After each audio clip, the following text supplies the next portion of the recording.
হাই friend, আপোনাৰ যোনটো video' এতিয়া আপলোড কৰিছোঁ এইটো ভিডিঅ' আপোনাৰ সাপেকাঠি চাৰিআলি চৰক পূজা বুলি কয়।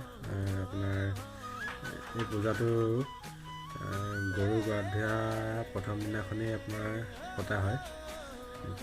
আপোনালোকে চাব ভালকৈ, চাই মেলি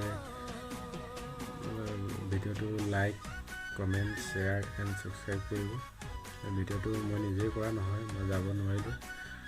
যদি পূজা আছিলে তো মোৰ লগৰ এটাই ভিডিঅ'টো পঠিয়াইছিলে। আপোনালোকে চাওক, ভাল পায় যদি লাইক কৰে, কমেণ্ট, শ্বেয়াৰ এণ্ড ছাবস্ক্ৰাইব কৰিব। ধন্যবাদ।